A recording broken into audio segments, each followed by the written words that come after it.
Chicken से वाबस्ता जो हमारी ताजिर बरादरी है, उनके मुतअद्दिद अफराद इस मीटिंग में मौजूद रहे। तमाम हजरात ने बहुत खुले दिल के साथ इस मसले के तमाम पहलुओं पर गौर व खौज़ किया, गुफ्तगू हुई, सवालात किए गए, जवाबात सामने आए। उन तमाम की रोशनी में जो बातें तकरीबन तय हैं वो ये हैं कि अहले कश्मीर के लिए सबसे बेहतर ये है कि ख़ुद कश्मीर के अंदर पोल्ट्री फार्मिंग और उसके बाद फिर सलाटिंग का सिलसिला शुरू होना चाहिए। उसके नतीजे में यहाँ के तमाम मुसलमानों को हलाल और बेगुबार चीज़ मुहैया होगी। मीटिंग के तमाम हजरात इस बात पर मुत्तफिक हैं कि सबसे पहले तरजीह इसी को दी जाएगी और जितनी इसके लिए कोशिशें की जानी चाहिए वो तमाम कोशिशें की जानी ज़रूरी हैं। उसके नतीजे में ये मसला हमेशा के लिए हल होगा और बेशुमार भाइयों को यहाँ इससे रोज़गार मिलेगा। पोल्ट्री फार्मिंग और उसके लिए पोल्ट्री के लिए फीडिंग, ये दोनों अगर कश्मीर में मुहैया होती है तो बेशुमार लोगों को रोज़गार मिलेगा। फिर अगर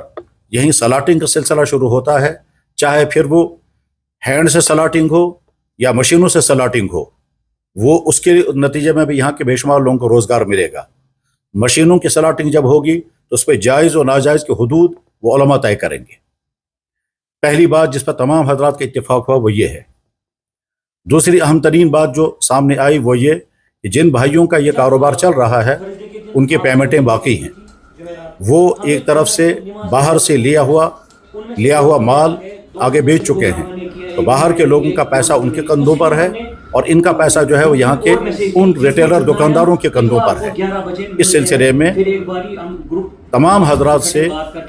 तमाम की तरफ से ये गुजारिश है कि तमाम पेमेंटें अदा करना ज़रूरी है। पोल्ट्री के साथ वाबस्ता जितने हमारे भाई हैं उनका पैसा जहाँ जहाँ रुका हुआ है उनके लिए किसी भी तरह से न शरअन न कानूनन इसकी इजाज़त है कि वो पैसा बंद करके रखें, ये कह करके कि उनके पोल्ट्री का सारा काम जो है वो मशकूक है। उनकी ज़िम्मेदारी है कि वो पैसा इनके हवाले कर दें और इनकी ज़िम्मेदारी है कि वो पैसा बाहर के उन डीलर्स को पहुंचा दे जिनका पैसा आपके ज़िम्मे बकाया था। कश्मीर में यहाँ जो अपनी पोल्ट्री है, यानी जो बराह रास्त मुर्गे आते हैं और यहाँ वो ज़बा होकर के यहाँ मुहैया किए जाते हैं, उसमें चूँकि हमें इत्मीनान है कि यहाँ मुसलमान ज़बा करने वाला है और अपने सामने वो ज़बा करके दे रहा है, इसलिए उसके लेने में उसके इस्तेमाल करने में कोई हर्ज नहीं है। यहाँ के होटल वाले जो इस वक्त बहुत ज़्यादा मुतासिर हैं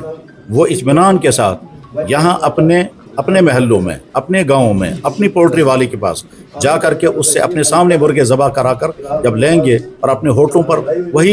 वही पोल्ट्री इस्तेमाल करेंगे, वही चिकन इस्तेमाल करेंगे, तो उसमें कोई शक नहीं है। इसलिए मुसलमानों को चाहिए कि वो इन होटल वालों के एतमाद पर कि उन्होंने यहीं के ज़बा करने वाले से ये जो चिकन लिया है वो इस्तेमाल कर सकते हैं। फिर चाहे लोगों को अपने घरों की ज़रूरतें हों, होटलों की ज़रूरतें हों या फंक्शनों और शादियों वगैरह में ज़रूरत हो, इस्तेमाल कर सकते हैं। बाहर से आने वाला चिकन जो पैक होकर के आता है, फ्रोज़न चिकन, उस बारे में बहुत तफसील से गुफ्तगू हुई। उस बारे में जो बातें तय हुई हैं और वो बाकायदा तजवीज़ की शक्ल में इंशाल्लाह सामने आएंगी और वो तजवीज़ जो हैं वो कमेटी तजवीज़ तैयार करेगी और वो कमेटी की तजवीज़ आगे चल कर के मिरवाई साहब के सामने और मुफ्ती आज़म के सामने जब पेश की जाएगी और वहाँ उस पर मज़ीद गौर व खौज़ होगा। गौर व खौज़ होने के बाद फिर वो हतमी शक्ल इख्तियार करेगी, तब वो तजवीज़ हतमी होगी। इस वक्त जिस बात पर एतमाद किया गया वो ये कि बाहर की पोल्ट्री यहाँ इस्तेमाल तब होगी कि जब यहाँ के कुछ हजरात उसको बचश्म खुद ज़बा होता हुआ देख लें। इसके लिए पोल्ट्री के ज़िम्मेदारान ने ये ज़िम्मेदारी ली कि अगर कोई आदमी मुहैया किया जाता है हम उसको तनख्वाह देंगे, उसको हम बाकायदा वहाँ रखेंगे ताकि वो जितना चिकन भी कश्मीर के लिए आता है उस चिकन को बचश्म खुद देखे और उसके बाद फिर अपने सामने ज़बा होता हुआ देख करके वो अपनी मोहर लगाए और मोहर लगाने के बाद फिर जब वहाँ से यहाँ के लिए सप्लाई होगी और रास्ते में एतमाद रखना होगा कि रास्ते में कोई तब्दीली नहीं होगी, कोई माल तब्दील नहीं किया जाएगा, उसके बाद फिर यहाँ जब वो पहुँचेगा तो वो काबिल एतमाद होगा। लेकिन ये जाहिर है तभी होगा कि जब एक तरफ से कोई आदमी तय हो जाए, वो आदमी काबिल एतमाद हो, वो काबिल साहिब इल्म हो,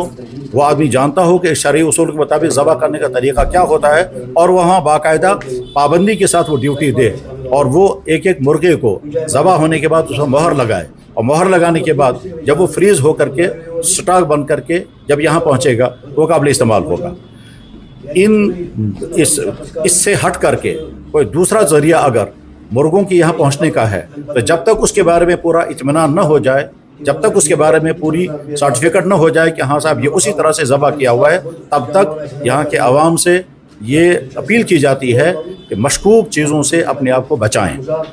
کسی چیز کے حلال اور حرام ہونے کا فیصلہ ایمان والوں کو کرنا ہوتا ہے۔ ایمان والا جیسے اللہ کا حکم پورا کرنے کا پابند ہے، تو جیسے وہ اللہ کا حکم پورا کرتے ہوئے نماز، روزہ، زکوٰۃ، حج ادا کرتا ہے، اسی طرح سے اللہ کا حکم پورا کرتے ہوئے اپنے کھانے پینے میں بھی حلال و حرام کی فکر کرے گا۔ باہر سے آنے والی پولٹری اگر سستی ہے مگر مشکوک ہے، اور یہاں کا چکن جو ہے وہ اگر مہنگا ہے مگر حلال ہے، تو یہاں کے مسلمانوں کو چاہیے کہ وہ حلال کو ترجیح دیں بمقابلے اس کے کہ باہر کی سستی چیزوں کو ترجیح دیں۔ البتہ یہ بھی ضروری ہے کہ جب یہاں کے لوگ چکن مہیا کریں گے تو کہیں ذخیرہ اندوزی نہ کریں، ناجائز منافع خوری نہ کریں، اور اس کا استحصال کا ذریعہ نہ بنائیں کہ اب چونکہ باہر کا چکن نہیں آ رہا ہے اور ہم اپنے منمانے ریٹ مقرر کریں گے، جو چاہیں ہم لوگوں سے پیسہ کھینچیں گے۔ یہ چیز بھی نہیں ہونی چاہیے۔ ایک طرف سے ان کو اپنا نفع بھی کمانا ہے، لیکن دوسری طرف سے ان کو عوام کا پیسہ کھینچنے کا کوئی غلط راستہ بھی اختیار نہیں کرنا چاہیے۔ اہم ترین مسئلہ اس وقت یہ ہے کہ کشمیر میں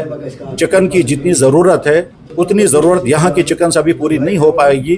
باہر سے آنے والا چکن وہ ضرورت پوری کرتا ہے، لیکن باہر سے آنے والا چکن جب تک قابل اطمینان ذریعے سے مکمل طور پر حلال نہ ہو، اور حلال ہونے کا فیصلہ تب ہوگا جب اس کو باقاعدہ مشاہدہ کرنے والا مشاہدہ کرے، اور اس کے بعد پھر اپنی مہر لگائے، اور اس کے لیے باقاعدہ چکن فروشوں کی ایک ایسوسیشن بن جائے۔ وہ ایسوسیشن جو ہے وہ اپنا نام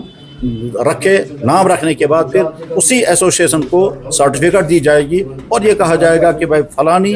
چکن ایسوسیشن کی طرف سے مہیا ہونے والا چکن قابل اعتماد ہے، قابل اطمینان ہے، وہ آپ استعمال کر سکتے ہیں۔ جب تک یہ ساری چیزیں نہیں ہوں گی تب تک یہاں کے لوگوں کو بہرحال محتاط رہنا ہوگا۔ جن چکن کے بارے میں نہیں، میٹ کے بارے میں، ہاں اس وقت ہماری میٹنگ جو ہے وہ میٹ کے بارے میں بالکل نہیں تھی۔ اس وقت ہماری ساری میٹنگ کا فوکس جو ہے وہ صرف چکن پر تھا۔ میٹ کے سلسلے میں الگ سے کوئی میٹنگ جب ہوگی اور اس میں جو ڈسکشن ہوگا اس میں میٹ کے ساتھ کام کرنے والے ہمارے جو مسلمان بھائی ہیں ان کو بھی لانا ہوگا، ان کی گفتگو سننی ہوگی، ان کا طریقہ کار سمجھنا ہوگا، ان سے پوچھنا ہوگا کہ باہر سے آنے والا میٹ جو ہے وہ کہاں ذبح ہوتا ہے، کس طرح ذبح ہوتا ہے، وہ اس کے جو کھانے پینے کی چیزیں تیار ہوتے ہیں، چاہے وہ رستہ ہو چاہے وہ کباب ہو، وہ قابل اعتماد کیسے ہوگا۔ جب تک وہ ساری چیزیں سامنے نہیں آئیں گی تب تک اس کے بارے میں کچھ کہنا ظاہر ہے قبل از وقت ہوگا اور خلاف احتیاط ہوگا۔ تو اس وقت ہماری ساری میٹنگ جو تھی اور یہ تمام حضرات جو جمع ہوئے تھے وہ چکن کے سلسلے میں ہوئے تھے، اور اسی پر ہمارا سارا فوکس رہا۔ اسی کے بارے میں جو کچھ اب تک طے ہوا وہ میں نے گوش گزار کر